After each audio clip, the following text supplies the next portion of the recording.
What I would have said if we were in a different environment, because I was not going to engage in a confrontation at that particular moment in that setting. But if we had had that conversation, I would have said to LeBron James, I never would speak negatively about your son.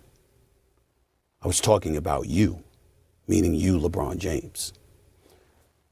I have nothing but the best wishes for Bronny James. I wish him nothing but the best. I hope he's got it. Coming to the end of the third quarter. LeBron James, a shot at history. LeBron stands alone. Mark Walter didn't become a billionaire by losing battles, but he just lost the biggest one of his life. The Lakers owner walked into that office, signed his name on a piece of paper, and walked out, leaving behind a franchise in chaos, a superstar in shock, and a legacy that will be debated for generations. The clash with LeBron James wasn't about money. It wasn't about basketball. It was about respect. And when the dust settled, the most powerful man in the organization chose to walk away rather than compromise his principles.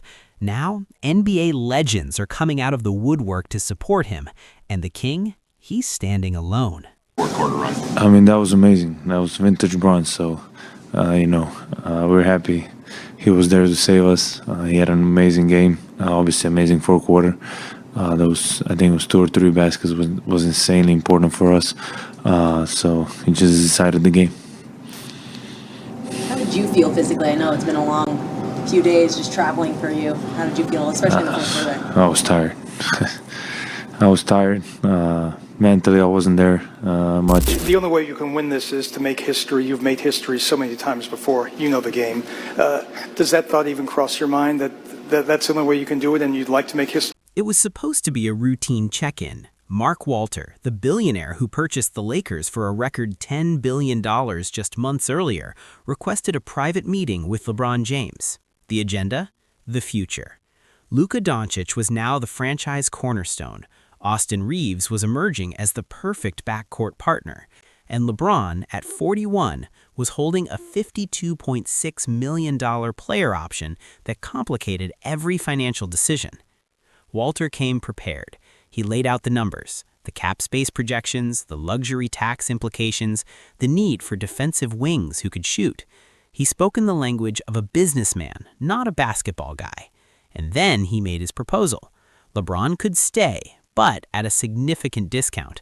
A mentor role, a reduced minutes load, a graceful transition. LeBron listened, and then he spoke. According to sources inside that room, the conversation turned cold quickly. LeBron reminded Walter of what he'd done for the franchise, the 2020 championship, the 8 years of relevance, the billions in valuation he'd helped create. He mentioned Bronny, drafted with the 55th pick in what was supposed to be a gesture of gratitude, only to be waived months later without a phone call. "You don't get to treat me like a number," LeBron reportedly said. "I'm not just another line item on your spreadsheet." Walter, known for his calm demeanor, matched the intensity.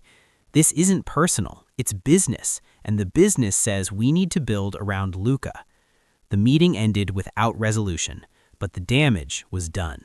The meeting ended, but the war was just beginning. Subscribe to see what happened when NBA legends started picking sides. Is unlikely to play on Friday, tomorrow, against the Timberwolves. And it's really a situation now when you look at the schedule, it would give him 8 days of rest in between games. He last played on Friday, and then he sat out Sunday's game with foot soreness. And so it really gives him a chance to recalibrate, recharge the body. And when you look at the schedule, it's really the Lakers taking a prudent look at this and optimizing it. Because of the NBA Cup, it allows him to have this time in between to optimize himself for the entire season. And as he continues to play on. Breaking news, LeBron James is being traded to the Dallas Mavericks, according to this questionable screenshot posted by a non-verified Twitter account with 5,000 followers. As a Mavericks fan, I'm excited, but as a basketball fan, it's really making me question, how are we having this many trade talks about LeBron James? We're in a weird space now where Luka Doncic getting traded to the Lakers could be the reason that LeBron doesn't finish his career there. The Lakers didn't offer him a contract extension, forcing him to accept his player option, leaving my bonbon single and vulnerable. He could potentially get. Mark Walter wasn't the first Lakers owner to clash with LeBron James.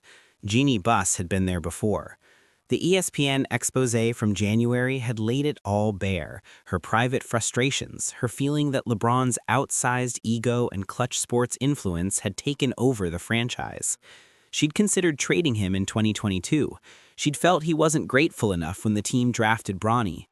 Walter had watched that drama unfold from the sidelines. He'd seen how Buss, despite her frustrations, had publicly defended LeBron, calling it unfair to drag him into family drama. He'd seen how the relationship had fractured anyway, with Shams Charania declaring that the end is near for LeBron and the Lakers. He should have learned from her mistakes. He didn't. In the days following their meeting, Walter began making moves. He authorized Rob Pelinka to explore trade scenarios involving LeBron's $52.6 million contract. He reached out to potential buyers for the 2031 first-round pick. He started treating LeBron not as a legend, but as an asset to be managed. The message traveled fast. When LeBron's camp caught wind of the trade discussions, the response was immediate. Rich Paul, LeBron's agent and founder of Clutch Sports, made it clear LeBron would not be traded. He had a no-trade clause. Any move would require his consent, and that consent would not come. Walter was boxed in. He couldn't trade him, he couldn't afford to keep him at max money, and he couldn't win the PR battle when the most powerful agent in sports started leaking his own version of events. The Lakers' future was uncertain as long as everyone was waiting on LeBron's next move, one analyst noted. But Walter had tried to force the issue, and now he was paying the price. The power struggle escalated, and then the legends started speaking. Subscribe to hear what Magic, Bird, and Jordan had to say. But sometimes as a man, you have to make decisions based on your well-being, right? And I made that decision based on me and my own happiness. And so I could have done it a different way. Yes, he's right, but I did it my way. And that doesn't take anything away from our relationship or how I feel about LeBron. But sometimes as a man or a woman, you got to make decisions based on your own happiness. And sometimes... How can you hate LeBron? He's been playing at such a high level for so long. But does Father Time catch up to every player? Yes. That's why you build a team. And Anthony Davis started out the season fast. He's had a first couple games was highlights. We thought he was going to be MVP of the league. He's kind of tallied back a little bit, and it shows. LeBron James have a bad game, they lose by 40. It's just disrespectful at this point. Right. Like, other guys can step up because they have the opportunity. It's just the fact of when are we going to... The first voice came from the Lakers' past. Magic Johnson, who had recruited LeBron to Los Angeles in 2018, sat down with a reporter and delivered a statement that caught everyone off guard.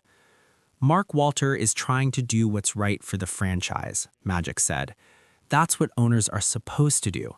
You can't let one player, even one as great as LeBron, dictate the future of a billion-dollar organization. I learned that the hard way. He was referring to his own tumultuous departure as president of basketball operations in 2019, when he felt undermined by forces within the organization. He understood Walter's position better than most. Then came Larry Bird, the Celtics legend who had spent his career battling Magic, weighed in from Indiana. "I've been around this game my whole life," Bird said. "When you're building a team, you can't let sentiment get in the way. The Lakers have Luka now. That's their future. If LeBron can't accept that, maybe it's time for him to move on." Walter's not wrong for saying what needed to be said. The most surprising voice came from Michael Jordan. In a rare public comment, the Hornets owner offered a perspective that cut to the heart of the matter. "I know what it's like to have everyone expecting you to save a franchise," Jordan said, "but I also know that no player is bigger than the team. If Walter felt he needed to have that conversation, he was right to have it. You don't get to be a billionaire by avoiding hard conversations." The legends were lining up behind Walter, not because they disliked LeBron, but because they understood the business. They'd been owners, executives, decision makers. They knew that sentiment couldn't drive a billion-dollar enterprise. The legends had spoken, but the question remained, would Walter stand his ground?